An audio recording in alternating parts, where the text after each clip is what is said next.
Chapter 6. Butcher. Why did you bring her here? I shrugged and gave Armand my most bored expression. I didn't. She brought me. I warned you we were coming.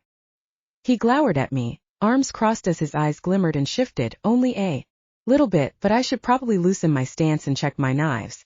I specifically warned her against coming to Border Town. When? Tonight. I smiled at him. I don't recall you being at Candlestick tonight. He glowered at me. The Greek wanted to see her. I winced. I'd really hoped that the Greek would forget about her and vice versa. What did he want? He shrugged. Like I understand him. They bonded over hair and pizza, so now he thinks she's his pet. Wants to make sure the butchers are taking care of the fuzzy little sweater girl. I still had her fluffy green sweater in my room at Calder. I wanted to keep it. Until I had her in my room at Calder, or wherever she wanted to stay. My stomach lurched at the thought of Violetta in my bed, my room, my life like that. The CM thought I should marry her. Soon. You look a little bit sick.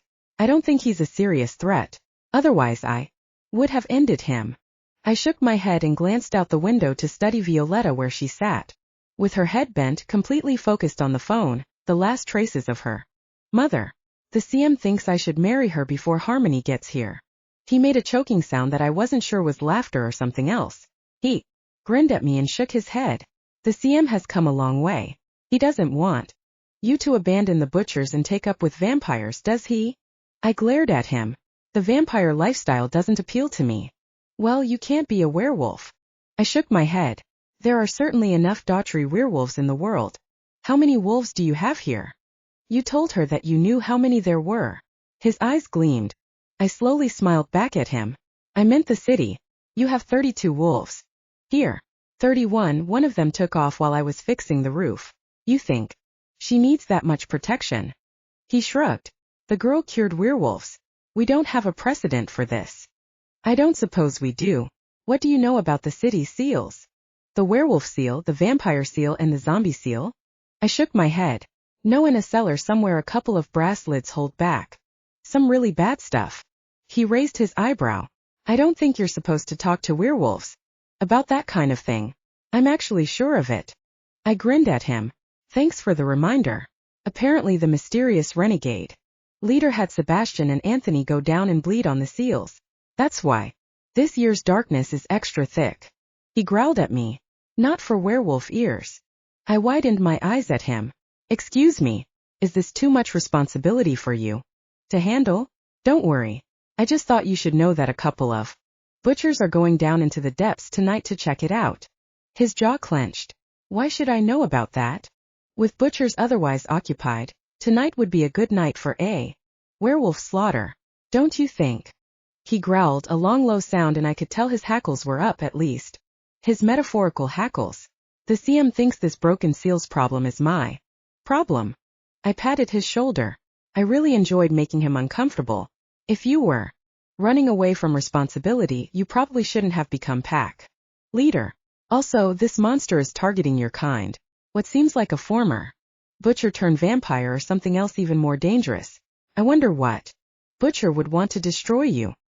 He showed his teeth in what may have looked like a smile to someone else. Has it ever occurred to you that I wasn't running from anything? I took a step away from him. No, it hasn't. I'll see you. He growled. Keep her out of Border Town. I cocked my head. I'll keep her safe. I'm not locking her up. She's my baker. Not my pet. There's something wild about her. If I try to hold on to her too tight, she'll disappear. If she ends up in Border Town alone, she'll disappear all right. Get her back to Candlestick. My wolves want to meet her. And that would be such a bad thing? He scowled at me. She's terrified of Mrs. Maverly. She doesn't need to know that her good friend Armand thinks about eating her every time he sees her. As long as that's the only thing you want to do to her. He laughed and slapped my shoulder. That would be funny if anything else.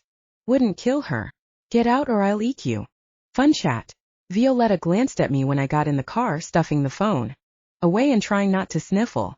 Her emotions were fascinating to me. Her sadness as beautiful in its way as her glowing happiness. It was my job to make her happy, to protect her life, health, and happiness. I held her against me because she needed me but didn't want to need anyone. I'd worked so hard to stay away from her, to not pour my energy into her every moment, to take her and carry her somewhere far away and keep her safe and mine. I cared so much.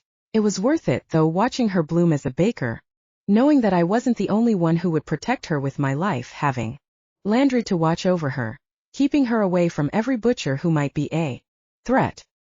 He'd always had an open kitchen where butchers could come and go, but not anymore. He watched me when I was with her but didn't try to keep me away. He knew me well enough to know that only my own concern for her would influence me about something I wanted so much. I could be willful at the best of times.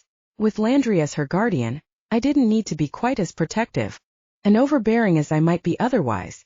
I drove with her against me, her arms around my waist, head on my shoulder, seatbelt stretched past the point of usefulness. I should say something about her mom, but what? I tightened my arm around her and felt the steady ebb and flow of my energy into her. By the time we reached Candlestick, I felt loose and heavy, but only enough for it to be very hard to pull away from her. I couldn't. I sat there in the garage, away from prying eyes, and hoped that somehow she'd decide that she needed to kiss me. Orion, what are you going to do after you're finished being a butcher? I cleared my throat. Become the CM after my father, and be responsible for all the other butchers under my jurisdiction. Somehow I doubted she wanted to hear that.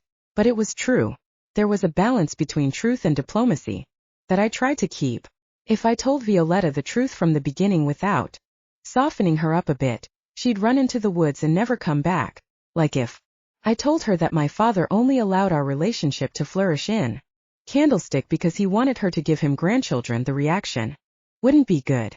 I'm going to college next year, but I'll probably still butcher. It's a seasonal thing.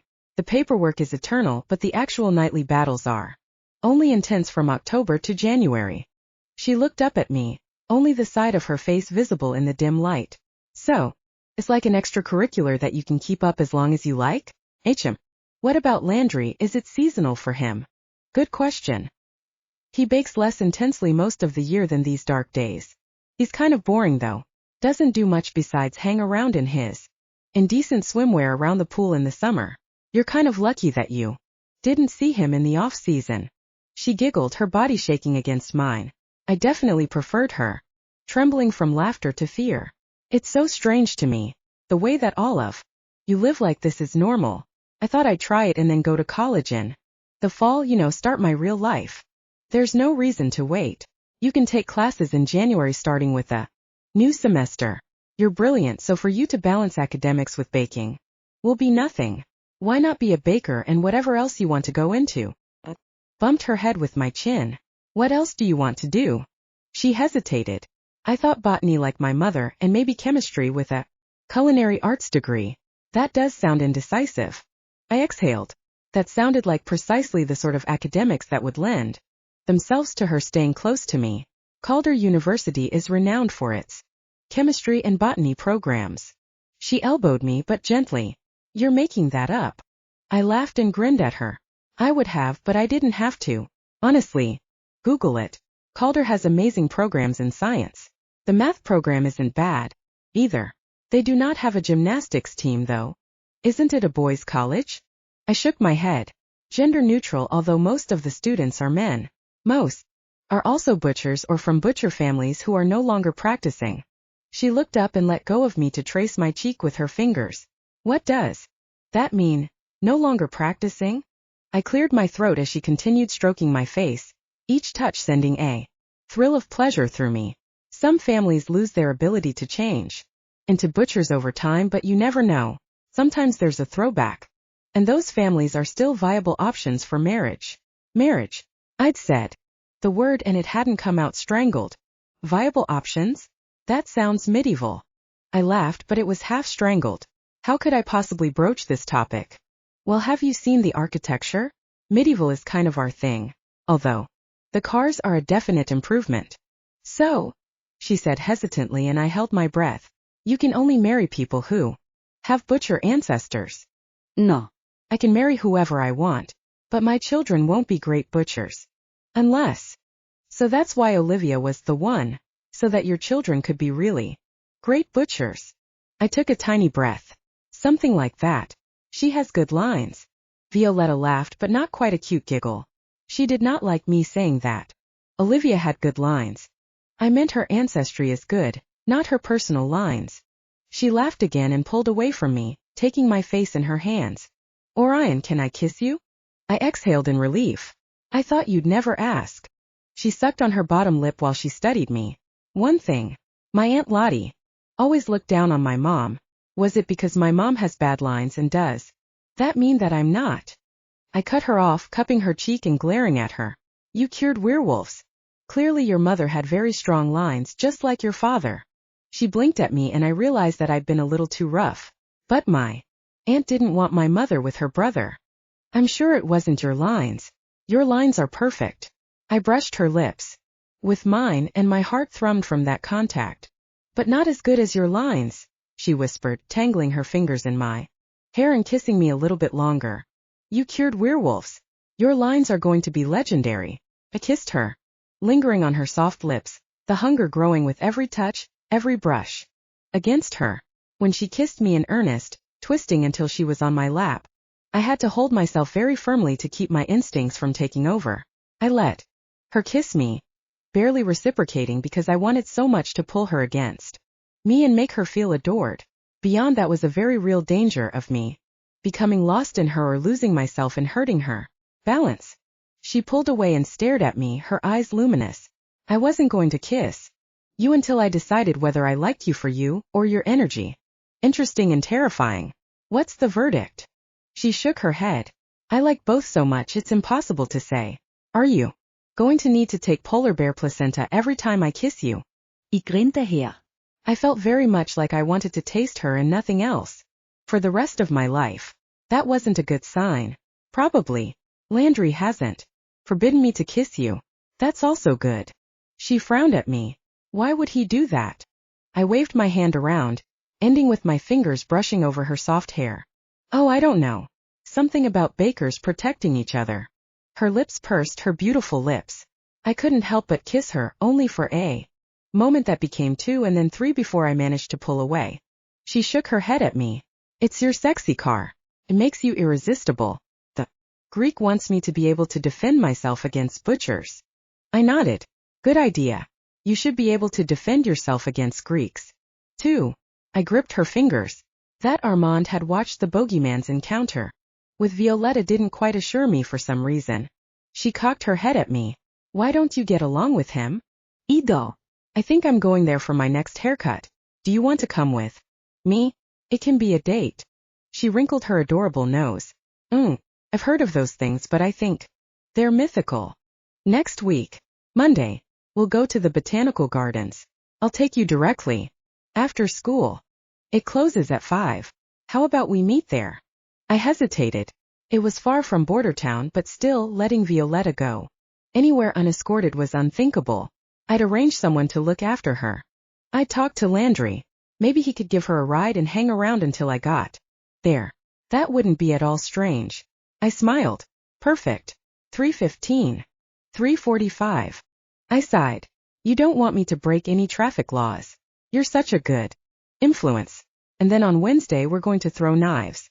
And then on Saturday, haircut. Is that too much? She laughed and grinned at me. I don't think that I could ever get too much of you or I and Daughtry. I kissed her again. How could I possibly resist, but I managed to pull away. Before the CM said anything, he was in the shadows of the garage watching, making certain that I didn't do anything reckless, like kiss a baker. I hadn't noticed him come in, which said how wrapped up I was in Violetta. After I walked her to the bottom of the steps, the ones that led to her turret, she frowned at me. I took too much energy from you. You must be hungry. I shrugged. There's always Landry's bread. And polar bear placenta. She wrinkled her nose and shook her head. To be honest, I can't sleep. I have to bake. I don't even know what, which means it's probably going to be awful. What time are you leaving tonight? I checked the time, which wasn't how most people check time. Could feel night coming on, the darkness coming to life. Soon. It will probably be a long night. She dragged me away from the stairs and to the kitchen where she rummaged around until she found the pink tablets that I took without complaint. Kissing her was worth any price. The tablets were like getting a shot of adrenaline. She packed a small bag with a variety of baked goods and sent me on my way. I stood in the doorway while she moved to the flour bin to begin her baking. Watched her for a few minutes before I finally turned and headed to my father's office. He stood at the board, which was empty except for one card with Tansetta murders in the center of it. Did you warn the werewolves? He asked without turning around. I did. Armand was delighted.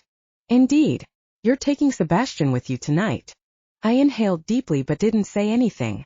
If he wasn't going to mention me kissing Violetta, I wouldn't complain about anything. It's almost time. The darkness is growing. Will you need retirees tonight? No. I don't want too many butchers out, just enough to show that we're fighting the right demons.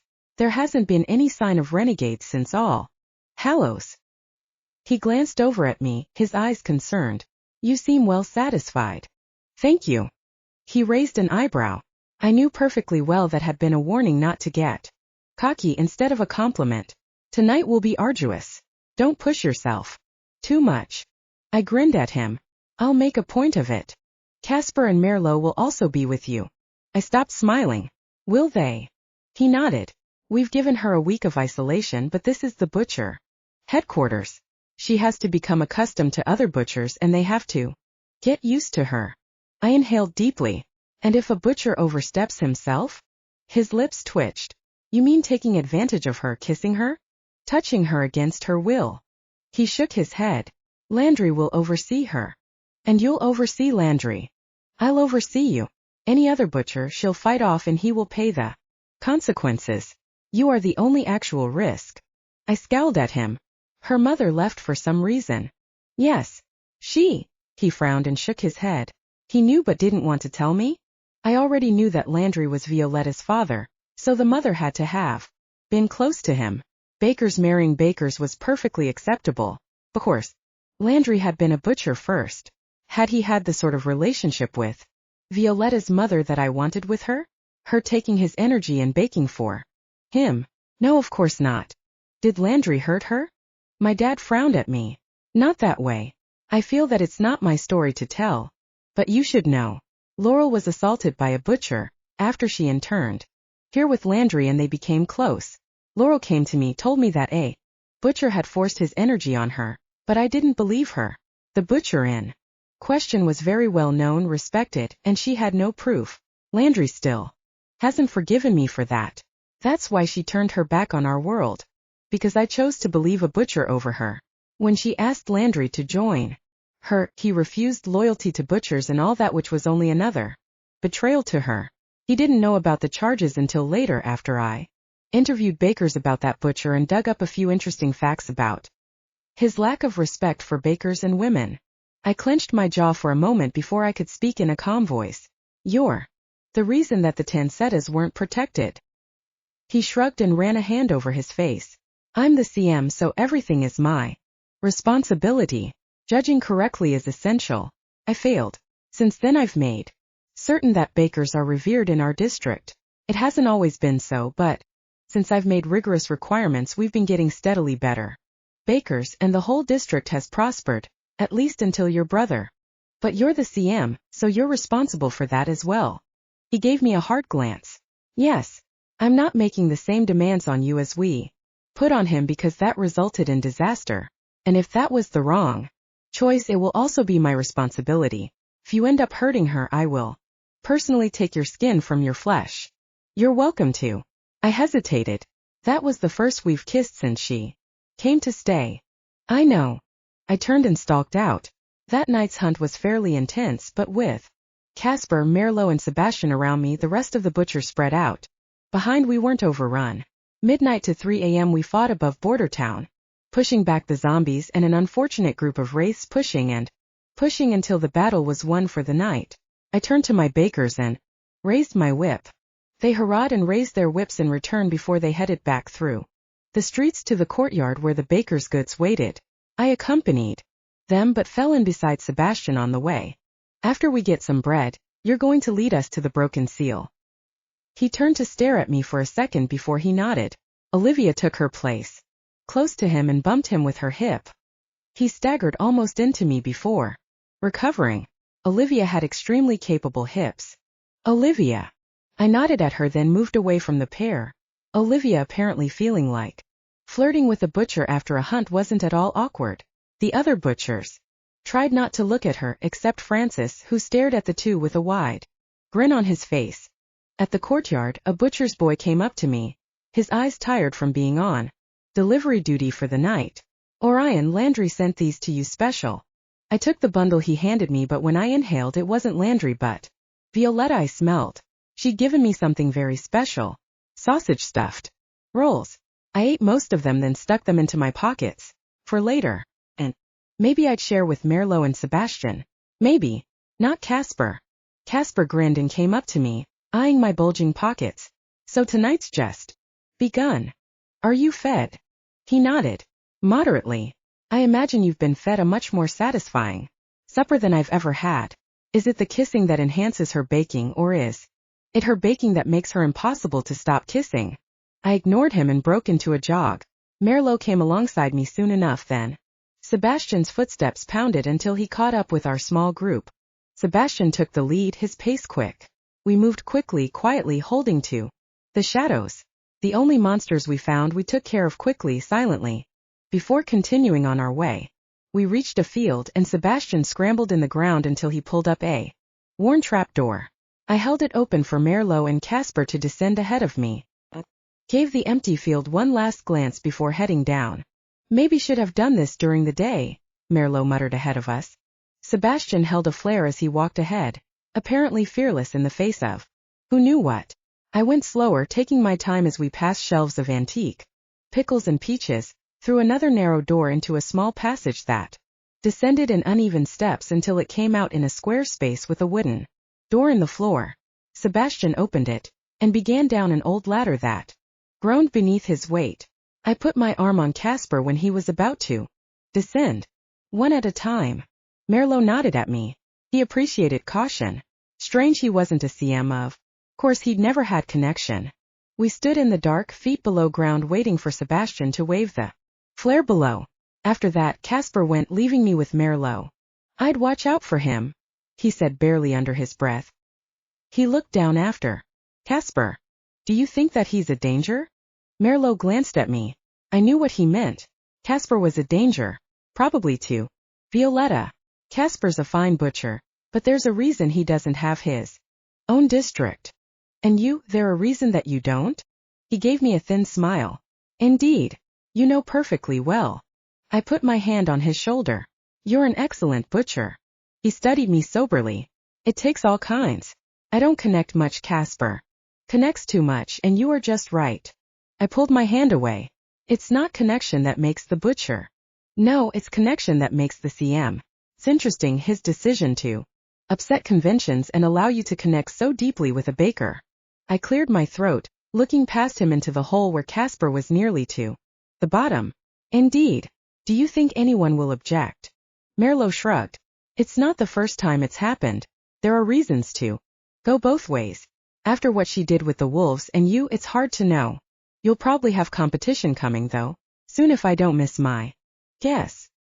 He turned and headed down into the pit, leaving me to exhale deeply and try to think about seals instead of bakers.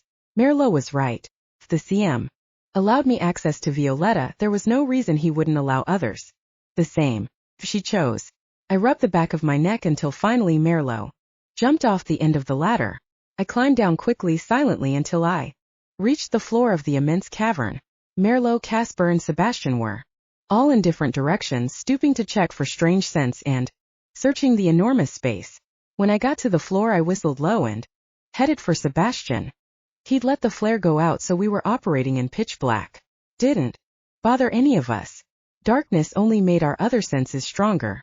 I followed him until he reached the center of the space, or at least closer to the center and away from the one wall.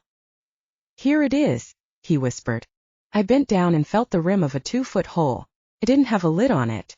An icy breeze wafted from the pit, like a wraith over my wrist.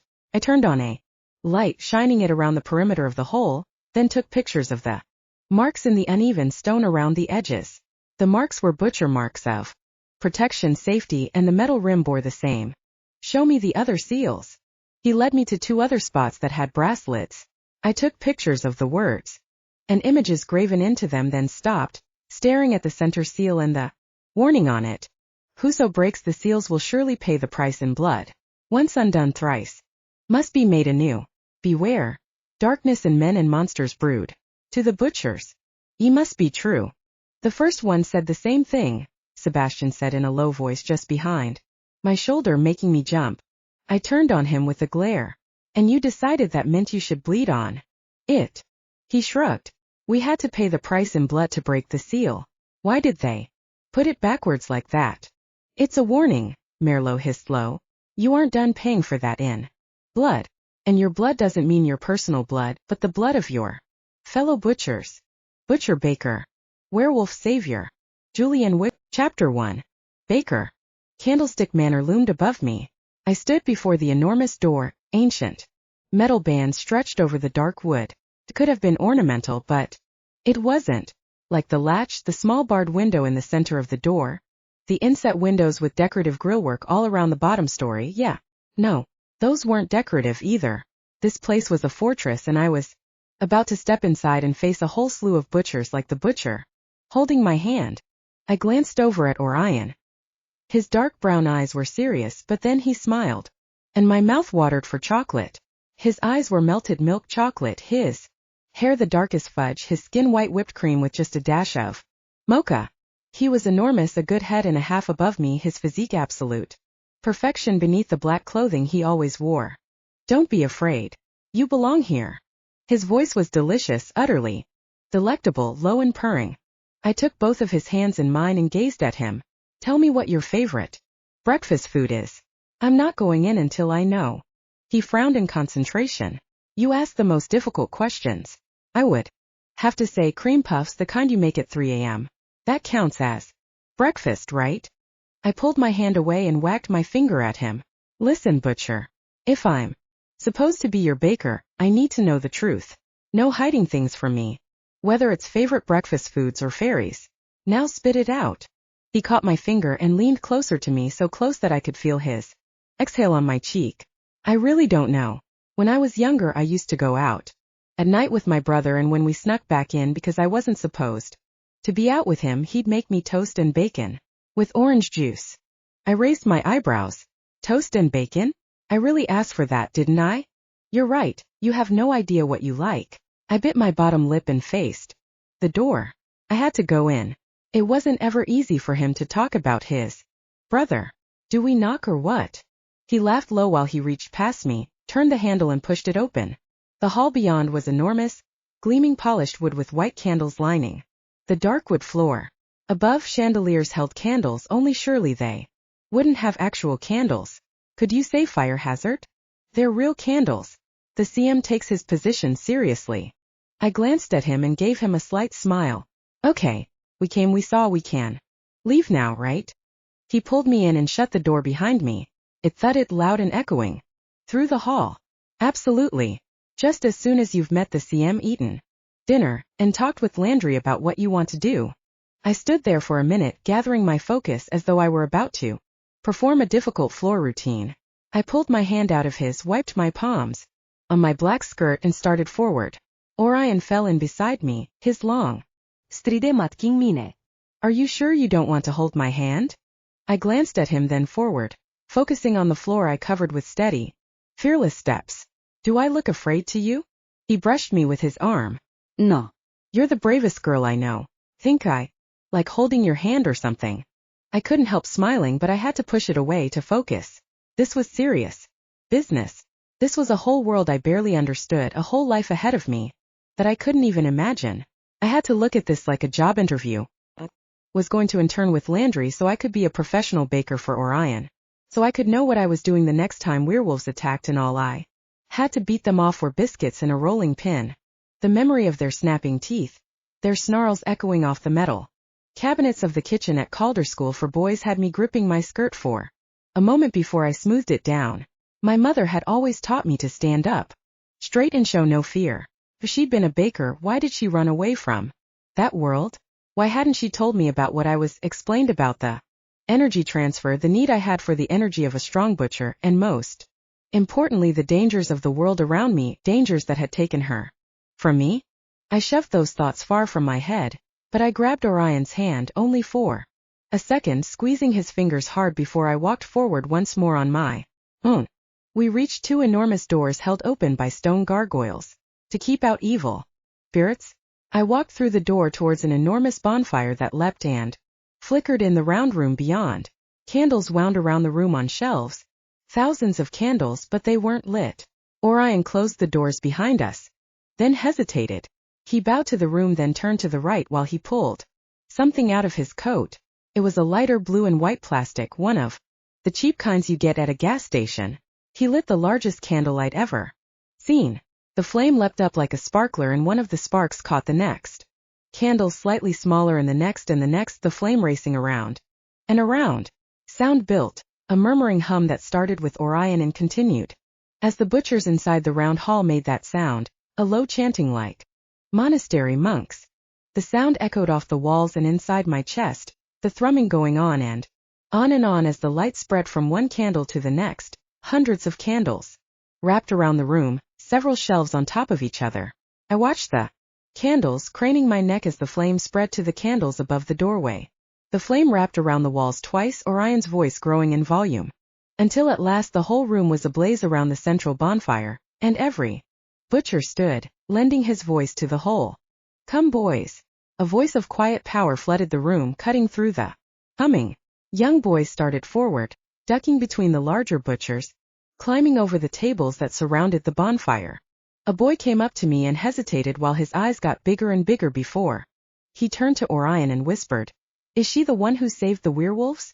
Orion grinned at the kid and slapped his shoulder while he glanced at me. She's my savior as well." The boy grabbed my hand and tugged me forward, away from Orion, who stayed by the giant candle, smiling at me with deepest satisfaction. I kept looking at him for too long before I remembered that I wasn't some tourist. I was a baker. I belonged here. I didn't feel like I belonged there. I saw a few female butchers, Olivia, who stood staring at me with a frown while Sebastian whispered something in her ear, Maria, her friend, who gave me a stony glare. But then Francis winked at me, and the whole thing became surreal.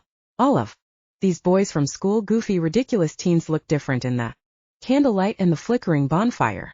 Maybe it was all the black.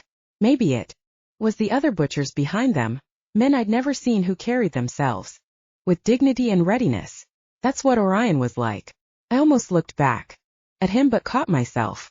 I was here as myself, not as his girlfriend or something. "Welcome," a butcher murmured to me as I passed. Did I know him? Yes, I sort of did. He was the blonde guy who had been here that one time Orion had come for a meeting. The first time we'd kissed. I hadn't kissed Orion in what felt like hours.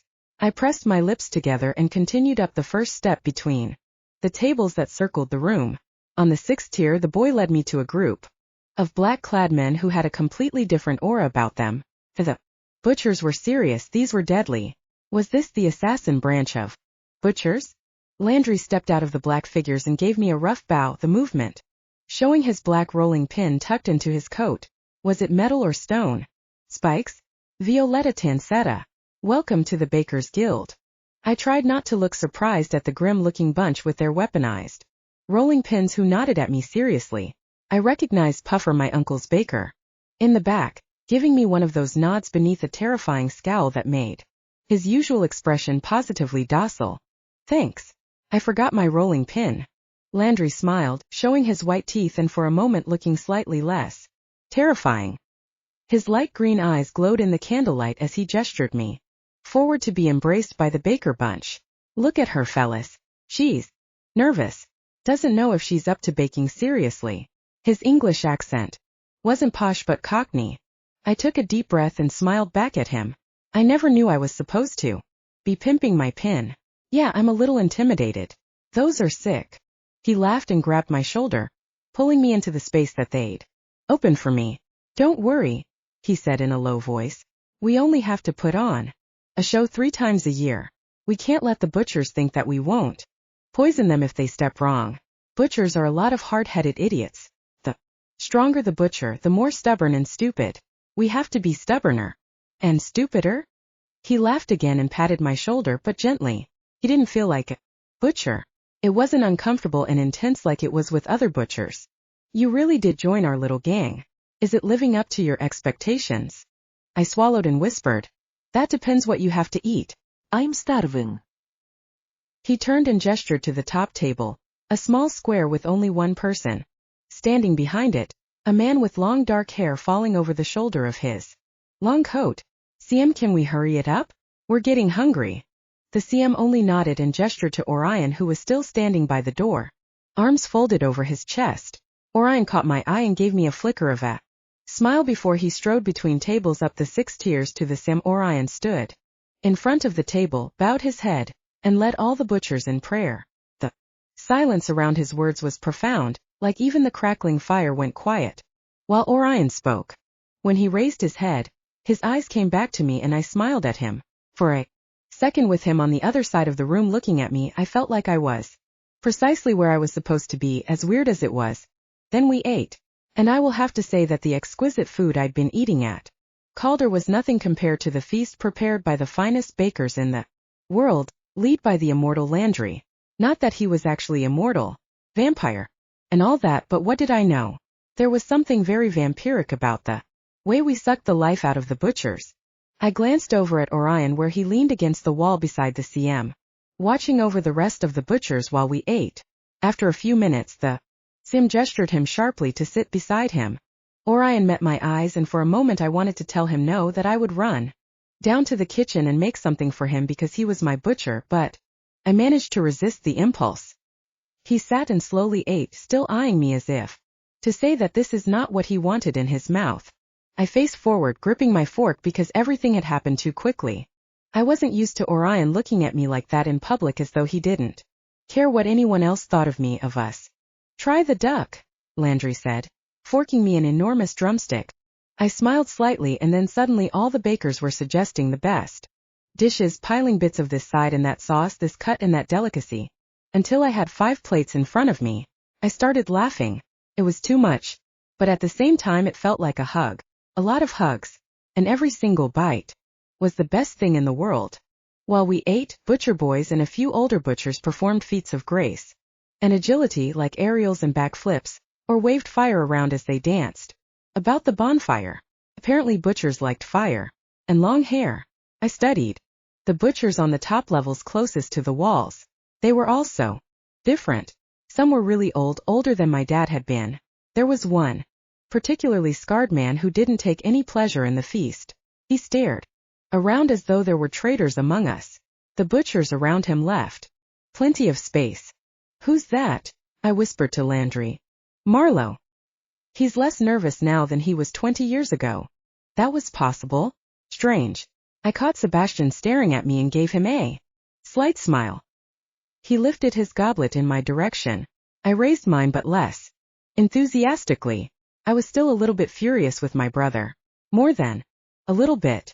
But he was my brother, the only family I had left. No, my uncle.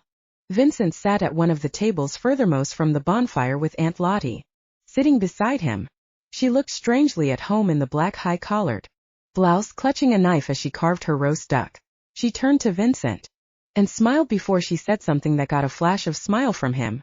This was their family. They're proud of you, Puffer murmured as he leaned over to refill my glass. I know they're not the most demonstrative couple, but they're proud as punch. With you too. I nodded at him and tried to smile, but seeing them happy made me miss my parents. Lottie and Vincent hadn't tried to be proud of us before we'd been accepted by the butchers. My mother, what would she think of this? She'd kept this world from me, leaving me unprepared. No, she'd taught me to take energy from my dad and bake it into things for Sebastian. She'd taught me without my knowledge until I'd somehow become so awesome. Everyone said so. Feeling a little bit sick, I pushed my plate away and stood. Landry stood with me, and the rest of the bakers soon followed. I didn't mean to, I trailed off as Landry put his hand on my shoulder. We must prepare for tonight's hunting, Landry announced. He leaned over to me.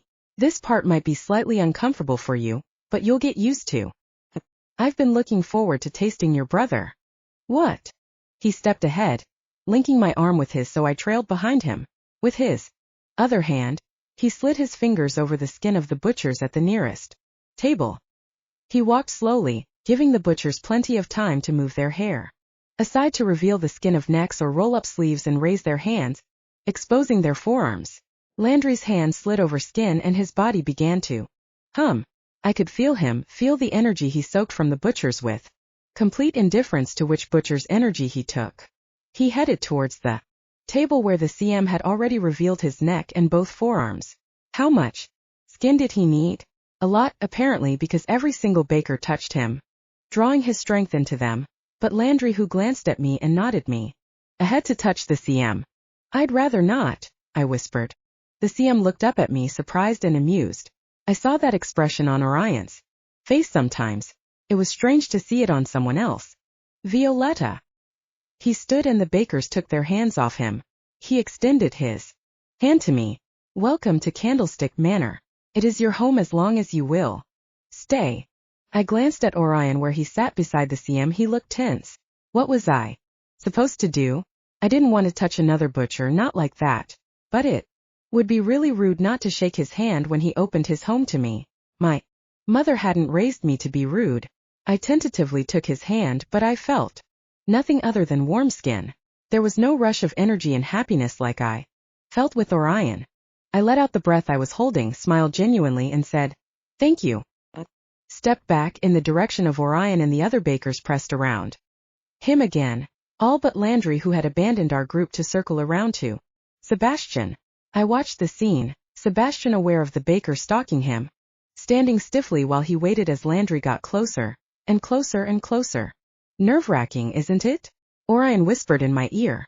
I jumped a little bit then shook my head smiling. Is it? Landry didn't touch you. None of the bakers have. They're still pecking the eyes out of your dad. We're a bunch of vultures apparently. Landry finally got to Sebastian, who hastily tilted his head forward and pulled down his collar, but Landry went for his face, pressing his palms to Boss's dark cheeks. Bess arched, gasped, and I gasped with him. I took one step forward, and Orion slid his hand around my waist, pulling me back against him. Landry can be terrifying. I believe that's him punishing your brother for betraying the butchers and becoming a renegade. Don't worry, Tansetta will remember it fondly. My brother went boneless, slumping down to the table. I turned in Orion's arms and found his face close to mine, so close. Is he unconscious? No, just relaxed. Landry is very efficient at taking energy out of butchers. After some time you'll become more efficient as well. I cocked my head. Are you saying that you don't like the way I take your energy? He bit his bottom lip, sharp white teeth that should be pressed against mine. I am saying that I didn't like the CM touching you. I'm saying that I don't want another baker to touch me. I'm saying. He grabbed my hands and squeezed my fingers as he lifted them up to his lips. He pressed his mouth against them. I felt a rush of life flow into me, more and more as he stared into my eyes above my hands. I gripped him back, swaying towards him while his energy filled me. I wanted more. I needed more. Orion's lips were hard on my knuckles. When Landry touched my shoulder. Enough, Violetta. You wouldn't want to bring our fearless butcher to his knees. Or perhaps you do, but probably somewhere private where you can take advantage of him more thoroughly.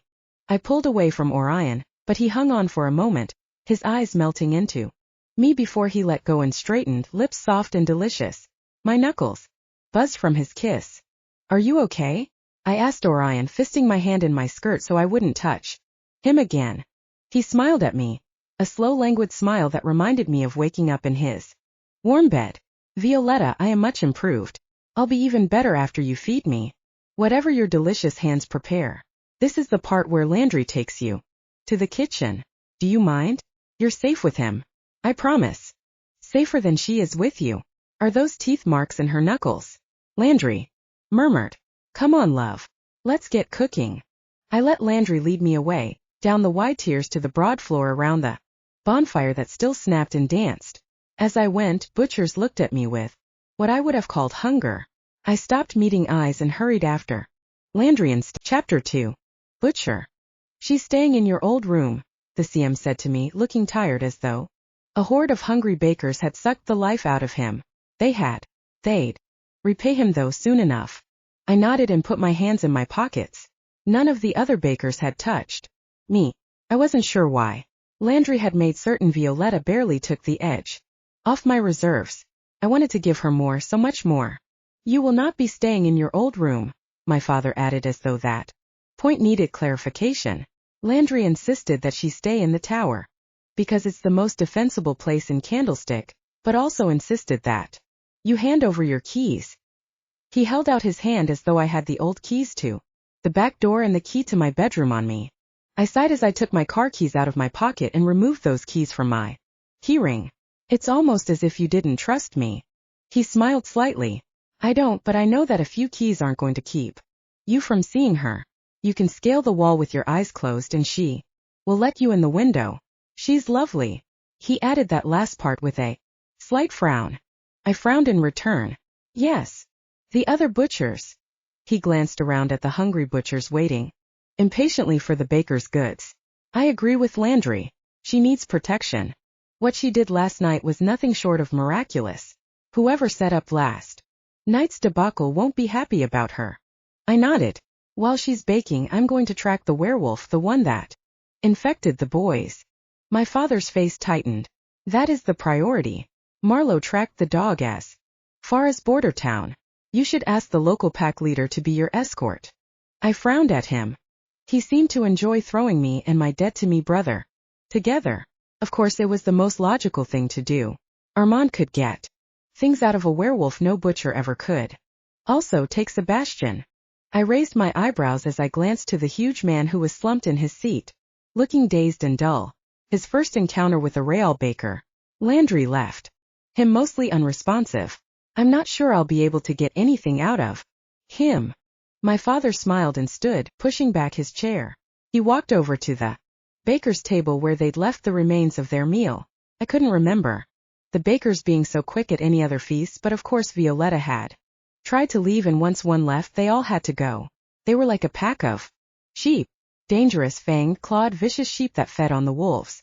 None of the other butchers dared to take anything from that table, not unless a baker specifically said so. There were rules. Bakers ate first. Butchers ate what bakers told them to eat. Nothing more, nothing less. I wanted so much to eat nothing other than what Violetta fed me, but I settled for the plates the CM offered me, and eating from one as I walked through the tables, even though Violetta hadn't taken very much strength out of me, down the wide tiers to Sebastian. I put the food in front of him and he fell on it like a starved puppy. Good. He still had strength to eat. Not that Landry would really suck the life out of him. Landry was precise in everything he did. If you can walk, come with me. Eat on the way. I turned and nodded to Marlowe before I took the 2 freshly filled plates a butcher boy brought me that the CM had sent from his place on the top tier. The CM hadn't touched a bite. This was official food for an official job. Sebastian stood and barely wove on his feet before he grinned at me. What do I call you? Boss? Master? Class president? That tone of voice, the slight mocking with his twisted lips. I was going to have to be very patient. Not that I wasn't perfectly patient with my butchers, but he was starting from scratch without the years of following orders and obtaining the discipline necessary to be an effective butcher. And he was very gifted. He would be arrogant, careless, then learn some lessons and be less careless for a little while until he forgot again. That's what trainees did. And he was my trainee. Orion will be sufficient. Daughtry, if you can't pronounce my first name. Turned and walked out quickly. The sooner we got this taken care of, the sooner I could return and taste Violetta's baking. What would she make for me? I sniffed the air, but I couldn't smell anything besides smoke from the fire. Trying to smell my sister? Would I have to get used to him talking? I wasn't really big on talking. Her baked goods. I didn't like the way you did that, kissing her fingers like you were about to bite them off. We were in the hall and walked beneath the bright chandelier. She didn't object. Of course not. The great Orion Daughtry can do whatever he wants. I glanced over at him, his contemptuously curled lips beneath his pale green eyes, Violetta's eyes. Can he? He sounds like a lucky guy. I turned and shoved him against the wall, my forearm at his throat while I stared him down. Do not address me in the third person. I dislike it. As you've just noted, I get what I want. What I want is not nearly as important to me as what she desires. Your sister. She is my baker. I will allow you to talk of her because she is your sister, but be very careful what you say. Marlowe made a sound just to remind me that he was there because he didn't care if I beat the puppy into submission or not. I pulled away from Sebastian and took a vicious bite out of the duck that I could have sworn was on Violetta's plate. Could I taste her lips on them? Imagine that I did, but it was probably wishful thinking. The food was very good. The best. The bakers always got the best, not that they needed it. Out of respect. We needed to make certain our bakers were happy because an unhappy baker didn't make good bread. I wanted to make Violetta very, very happy and not just for her bread. We left the house and I walked the few steps to vault into the car. Sebastian hurried after me, graceful in spite of his long limbs. It still startled me to look at him and see his transformation. He was an excellent specimen of butcher, or he would be if I had the patience to train him properly. Tancetta always knew how to stretch my patience. Marlowe nodded at me before he headed into the garage. He'd already given me the address where he'd left the trail. Can we play some music? Sebastian asked after a few minutes of silence. No. He scowled at me, petulant and annoyed. Why not? I kept my face smooth instead of scowling back. We are hunting a werewolf. It's essential that one's mind is free from distractions. He made a rude sound. It's not music that's distracting you. It was so difficult not to snap at him. Focus, I droned, starts before the task you set out to accomplish. Clarity of mind begins with purity of heart. I saw the way you look at my sister. I wouldn't call it pure. I glanced at him, then back through the windshield. My hands held the steering wheel far too tight. I analyzed my feelings, the anger, the frustration, the desire. I had to ignore the truth of his words because he laced them with aggression. Truth was truth. I did not run from anything uncomfortable, even that. Perhaps that's why I crave silence. I have found it difficult to focus ever since meeting your sister. I haven't struggled so much in my role since I first accepted the calling. He was quiet for a minute. Why are you doing it? Isn't it dangerous to be with a baker? Olivia was telling me how stupid it was, but you wouldn't do anything that put Vi at risk, would you? My jaw tightened in spite of him finally sounding earnest instead of derisive. Most of the dangerous outcomes between butcher and baker being romantically involved come from lack of discipline and support. Landry and the CM are determined to protect her, even from me if necessary. That gives me some peace of mind, but I still worry. It's not entirely safe. The more energy she draws from me, the more I want her to take, and the hungrier I become. The danger is actually far greater for me than her. That's a comfort. He laughed and shook his head. So, she could drain you completely until you were dead. I nodded. And you like that? Very much. You're sick. I frowned at him. Referring to my mental health crosses the line. I can't allow you or any butcher to disrespect me. If you had become a baker, you could call me whatever you want. You chose to become a butcher, so know your place. He grinned at me, his white teeth bright against his dark skin. That's almost tempting, draining you like Landry did to me. I apologize, Master Orion, leader of butchers and second to none. I'm second to the CM. He rolled his eyes. Are you always so literal? You must bore Violetta to death. Boredom is not the risk she faces in my company. If you are bored from talking with me, you could consider silence as an alternative. Open your mind. Concentrate on your senses, particularly smell, but others as well. If you can, be aware of energy. It helps a great deal with tracking. He sighed but shut up and seemed to be sniffing the air as we drove with the top of my black Corvette down. Maybe I was boring. I didn't really know very much about what interested Violetta. She'd either been pretending to be her brother or pretending to be a girly girl, so I didn't suspect her. I cleared my throat. I'd worked so hard to shut him up. Sebastian, what does your sister like? He opened his eyes and looked at me, a slow smile working over his face. I did not like that smile. She loves being told what her place is as a woman, and that it's in the kitchen. I raised an eyebrow. Landry's sister is a baker, but all the other bakers I've met are men. I'm afraid I haven't got a chance at pigeonholing her that way. Pity. What else? He frowned at me. You really want to know? I gave him a short nod. I'll tell you something about her, but you have to give me something in return. That knife. he said, nodding at my belt where I wore a very nice dagger my mother had given me for my 11th birthday. I removed it and tossed it to him. There's an armory at Candlestick Manor. You can check out any number of weapons for any amount of time. You're really going to enjoy that part of being a butcher. He grinned at me as he ran his thumb along the blade. Yeah, I am. Violetta is a pain about things like honesty, duty, discipline, and she always follows the rules. That's why I couldn't believe she'd ever take my place at Calder. She must have hated lying to everyone. She despises being lied to. She likes honesty, probably because she didn't get much of it.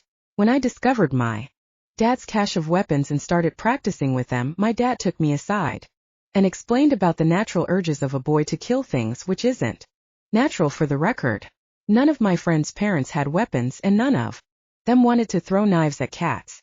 After I'd asked half a dozen friends about their parents' weapons, my parents finally brought me in on the whole hidden world. My dad helped me hold a weapon, not chop off my own fingers. That sort of thing. I wasn't allowed to talk to Vi about it. My mother was an awesome, super sweet lady who never raised her voice, but at the idea of Vi knowing about that world, she totally lost it. I've never been so scared in my life. I swallowed. Honesty? I lied about knowing she was a boy for a long time. But she was lying to you, so it probably didn't count. But from here on out, you lie to her, she'll hate you forever. She seriously knows how to hate someone forever. She's mad at me right now. Yeah, I shouldn't have left her without a butcher. I didn't say anything because if he said it, I didn't have to. No, he shouldn't have left her without a butcher. But if he hadn't, I wouldn't have met her and we wouldn't be where we were. I blinked, which was at the exit I had to take. I veered over, tires screeching, crossing 2 lanes to make the exit. See, I said, pulling up at a stoplight. Distractions are dangerous. I really needed to focus. Tracking was not just scent. It was more following. Intention, getting inside the mind of your prey, and the scent or a track was only validation to prove you were on the right trail. I drove slowly through the city until the streets were shabby, north until I got to the old lot behind the rundown brick building Marlowe had given me the address for. Hopefully the wolf Marlowe had entrusted the site to hadn't forgotten what he was doing and marked it all up. After a minute or two, Marlowe pulled into the lot on his motorbike. Sebastian and I got out of the car to meet him. Armand materialized from the deep shadows inside, arms across his chest. Took you long enough, he snapped, eyes bright and golden. It's a holiday. Let's cut the charming chit-chat short. Is the wolf who infected my boys one of yours? I asked. Armand cocked his head and showed me his teeth. I'd actually trusted him to guard Violetta last night. I must have been out of my mind. My pack doesn't usually have a death wish. The trail leads this way. He nodded to the side and started at a quick jog. I followed, my boots thumping.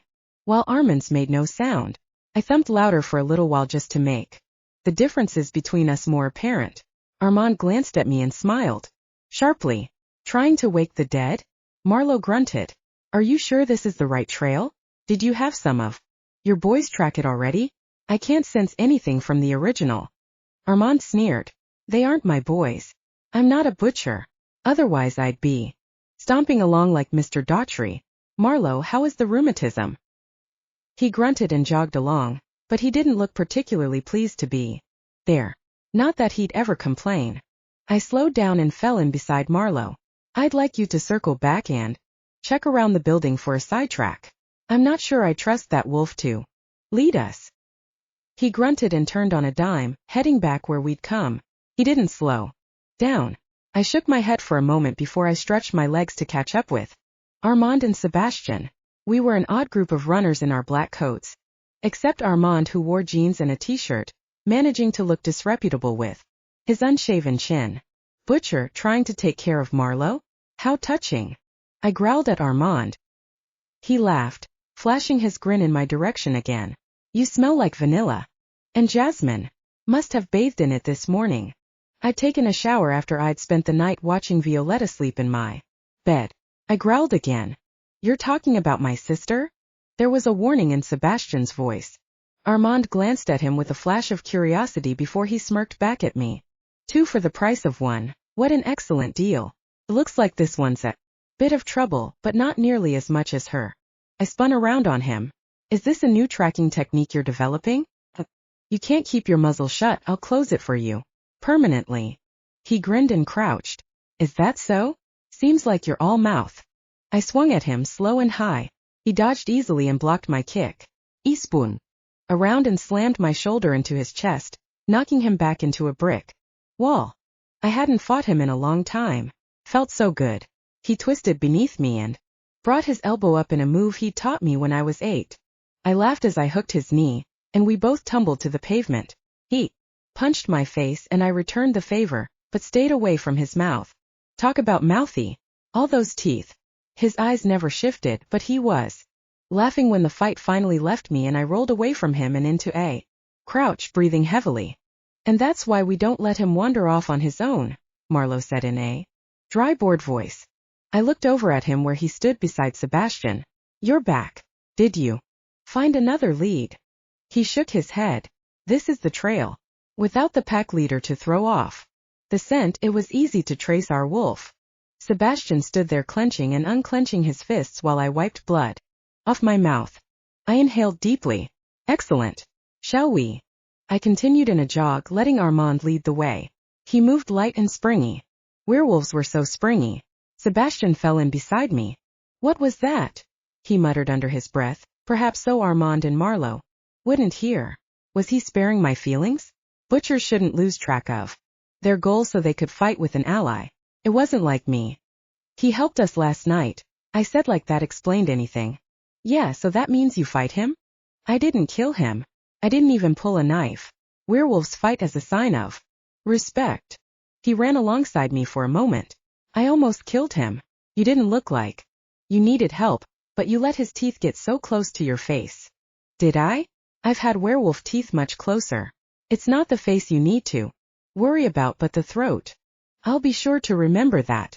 It's fine if a werewolf bites my face. So good to know.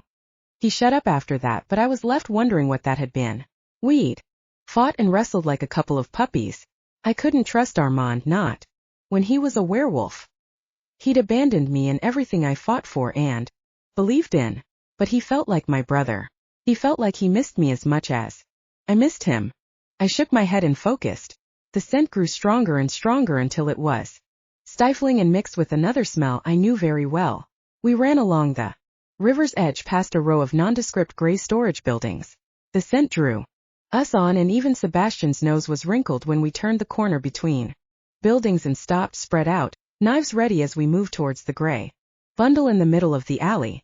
For a moment I thought it was the old grizzled wolf from down south, but it was smaller, younger, and it was hard to tell anything else about the creature that had been ripped to shreds and mostly eaten. I stopped moving, as did Armand and Sebastian.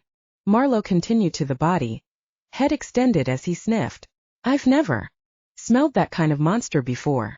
There've been vampires around here maybe, drawn by the blood, but they didn't stick around. I walked forward, staying away from the body while I crouched and brushed the ground with my fingers. Or it's a vampire that's gotten very good at not looking like one. A vampire that eats werewolves. Sebastian glanced at me. Mel had been controlled by a vampire. Why would a vampire want to look like a werewolf? Could be crazy. Lots of crazy vampires, Marlowe said drily. That would explain the eating. Sebastian took another step closer, then turned and left, walking briskly out of the alley. I frowned after him, then looked at Armand. Can you identify it? No. I've memorized the teeth of our pack for identification, and this dog is not one of mine. Are you going to check on the puppy? He's fine.